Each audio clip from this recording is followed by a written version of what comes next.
ഇപ്പോൾ ഇതൊക്കെ കേൾക്കുമ്പോൾ താങ്കളുടെ അഭിപ്രായം എന്താണ്? ഇത് നമ്മുടെ രാജ്യത്തിന്റെ അഖണ്ഡതയ്ക്കും ഒക്കെ എതിരെ നിൽക്കുന്ന വരികളാണോ അദ്ദേഹം പാടിക്കൊണ്ടിരിക്കുന്നത്? മറ്റൊന്ന്, അദ്ദേഹം ഒരു ഇൻഫ്ലുവൻസർ കൂടിയാണ്. അപ്പോൾ ആ തരത്തിലേക്ക് ഒരു തെറ്റായ സന്ദേശം നൽകുകയും തെറ്റായ രീതിയിലേക്ക് നമ്മുടെ പുതുതലമുറയെ ചില സന്ദേശങ്ങൾ കൊടുക്കുകയും ഒക്കെ ചെയ്യുന്ന രീതിയാണോ അദ്ദേഹത്തിൻ്റെത്, രാഹുൽ?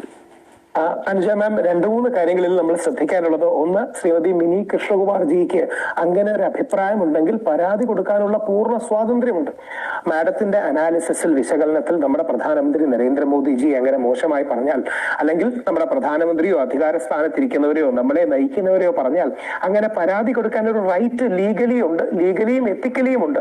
നമുക്കതിനെ ഒരു കാരണവശാലും ഡിനേ ചെയ്യാൻ കഴിയില്ല. രണ്ട്, എന്റെ വ്യക്തിപരമായ അഭിപ്രായം, വേടനെ ബഹുമാനിക്കുമ്പോഴും വേടന്റെ ഘടകവിരുദ്ധമായ രാഷ്ട്രീയത്തിൽ നിൽക്കുന്ന ഒരു വ്യക്തിയാണ് ഞാനൊരു ഹിന്ദു വലതുപക്ഷ ആക്ടിവിസ്റ്റാണ്. വേടനോട് രാഷ്ട്രീയമായി എതിർക്കുന്ന വ്യക്തിയാണ്. വേടൻ ചില കാര്യങ്ങൾക്കൊക്കെ കുറച്ചുകൂടെ ഒരു മിതത്വവും മറ്റും കാണിച്ചാൽ നല്ലതാണ്. ഇപ്പം നമ്മുടെ പ്രധാനമന്ത്രി ശ്രീ നരേന്ദ്രമോദി ആണെങ്കിലും നമ്മുടെ മുഖ്യമന്ത്രി ശ്രീ പിണറായി വിജയൻ സഖാവിനെ ആണെങ്കിലും പറയുമ്പോൾ ചില മാന്യതയും മര്യാദയും അതിർവരമ്പും നമ്മൾ കാണിക്കണം. ഇപ്പം ശ്രീ പിണറായി വിജയൻ സഖാവിന്റെ നിലപാടുകളും നയങ്ങളും കൊണ്ട് ശബരിമല വിഷയത്തിൽ 5 തവണ അറസ്റ്റ് ചെയ്യപ്പെട്ട് 2 ആഴ്ചയോളം ജയിലിൽ കിടന്നൊരു വ്യക്തിയാണ് ഞാൻ. പക്ഷെ ഞാൻ അദ്ദേഹത്തെ അഡ്രസ് ചെയ്യുമ്പോൾ ശ്രീ പിണറായി വിജയനോ സഖാവ് പിണറായി വിജയൻ അവർകളൊന്ന് അഡ്രസ് ചെയ്യൂ. കാര്യം അദ്ദേഹം എന്റെ മുഖ്യമന്ത്രിയാണ്, അതേപോലെ വേടന്റെ പ്രധാനമന്ത്രി കൂടിയാണ് നരേന്ദ്രമോദിജി എന്ന് വേടൻ മറന്നു പോകരുത്. അപ്പൊ രാഷ്ട്രീയ വിമർശനമാകാം, വ്യക്തിപരമായ അധിക്ഷേപങ്ങളൊക്കെ പറയുന്നതിന് ചില പ്രശ്നങ്ങളുണ്ട്. ഇപ്പം വാളെടുത്തു തുടങ്ങിയ കാര്യങ്ങളൊക്കെ നമ്മുടെ പ്രധാനമന്ത്രിയെ കുറിച്ചും ആരെക്കുറിച്ചും പറയുന്നത് ശരിയല്ല എന്നൊരു തിരിച്ചറിവ് വേടന് വേണം. വേടൻ ലോകത്തിലെ എല്ലാ കാര്യങ്ങളെ കുറിച്ചും പറയുന്നത് നല്ലതാണ്.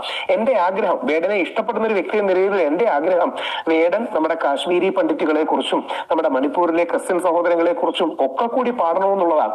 വേടൻ സെലക്റ്റീവ് ആണ് എന്നൊരു വിമർശനം കേട്ടാൽ അത് വേടന്റെ തന്നെ ദോഷമാണ്. വേടൻ അതുകൊണ്ട് കാശ്മീരി പണ്ഡിറ്റുകൾ ലക്ഷക്കണക്കിന് ബുദ്ധിമുട്ട് അനുഭവിച്ചു. ഗസയിലെ കുഞ്ഞുങ്ങളുടെ വേദനയും വിശപ്പും നമ്മുടെ വേദനയാണ്, സംശയമൊന്നുമില്ല. ഗസയിൽ അങ്ങനെ 10,000-കണക്കിന് കുഞ്ഞുങ്ങൾ പട്ടിണിയിലാണ്. നമ്മൾ ആ ഗസയ്ക്ക് വേണ്ടിയും പാലസ്തീന് വേണ്ടിയും, ഇന്ത്യ എന്നും പാലസ്തീൻ അനുകൂലിക്കുന്ന നിലപാടാണ്. പാലസ്തീന്റെ പരമോന്നത ബഹുമതി നേടിയത് നമ്മുടെ പ്രധാനമന്ത്രി നരേന്ദ്രമോദിജിയാണ്. ഇതിപ്പോൾ ഒരു ഗ്യാപ്പ് കിട്ടിയപ്പോഴത്തേക്ക് ഇത് കണക്ക് വേടനെ കയറി എല്ലാവരും കൂടെ പണിയുന്ന ഒരു അവസ്ഥയാണ്. ഇപ്പോൾ വേടൻ ചെയ്ത് കറക്റ്റായിട്ടുള്ള കാര്യമൊന്നും ഞാൻ പറയുന്നില്ല, തെറ്റായിട്ടുള്ള കാര്യമാണ്. ഒരാൾക്കെതിരെ ഇത് കണക്കുണ്ടെങ്കിൽ പാട്ട് എഴുതി അധിക്ഷേപിക്കുന്ന ഒരു മോശമുള്ള കാര്യമാണ്. അത് നമ്മൾ രാജ്യം ഭരിക്കുന്ന ഒരാളാകുമ്പോൾ തീർച്ചയായിട്ടും ഒരു മോശമായിട്ടുള്ള കാര്യമാണ്. എന്നാൽ പോലും ഉണ്ടെങ്കിൽ ചില സമയങ്ങളുണ്ടെങ്കിൽ നമുക്കുള്ള കാര്യങ്ങളുണ്ടെങ്കിൽ പറയുന്നതിന് അതിനെ തുടർന്നാണ് ഇത്രയും പ്രശ്നങ്ങൾ വരുന്നത്.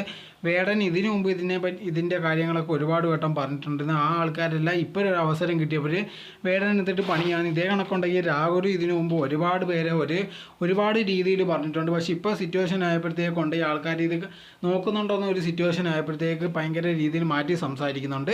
എന്നാൽ പോലും ഉണ്ടെങ്കിൽ വേടൻ ചെയ്ത കറക്റ്റായിട്ടുള്ള കാര്യമല്ല. ഒരു സോഷ്യൽ മീഡിയയിൽ അല്ലെങ്കിൽ ഭയങ്കരമായിട്ടുള്ള ഫേമസ് ഒരാളാകുമ്പോഴത്തേക്ക് തീർച്ചയായിട്ടും പറയുന്ന കാര്യങ്ങളും അല്ലെങ്കിൽ ചെയ്യുന്ന കാര്യങ്ങളും കുറച്ച് നോക്കിയും കണ്ടേ ചെയ്യണം.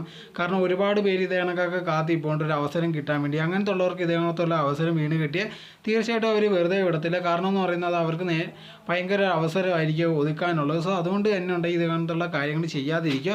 അതുപോലെ തന്നെ വേടനും പറഞ്ഞിട്ടുണ്ട്, ഞാൻ ഭയങ്കര വലിയൊരു കറക്റ്റുള്ള ഒരാളൊന്നും അല്ല, എനിക്കും തെറ്റ് പറ്റാറുണ്ടെന്ന്.